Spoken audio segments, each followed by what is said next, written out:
కృప అనగా అర్థం ఏంటి? దేవుని యొక్క లేఖనాల్లో దానిని పొందుకున్న వాళ్ళు ఎవరు? కృప అనగా మీకు చెప్పాలంటే, సింపుల్గా అర్థం అవ్వాలంటే, ఉచితముగా అనుగ్రహించబడేది, ఉచితముగా ఇవ్వబడేది. మనము ఒక దానికి అర్హులం కాదు, కానీ మనల్ని అర్హులుగా చేస్తుంది. అదే దేవుని కృప.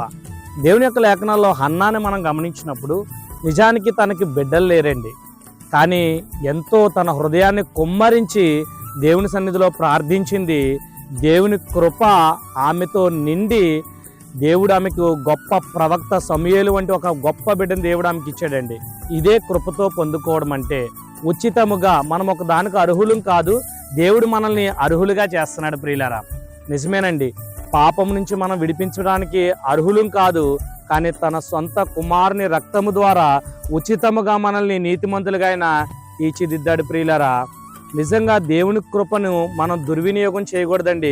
ఆ కృప కోసం మనం నిత్యము దేవుని పాదాల దగ్గర గడపాలి. ప్రియులారా, దాన్ని పొందుకోవాలండి.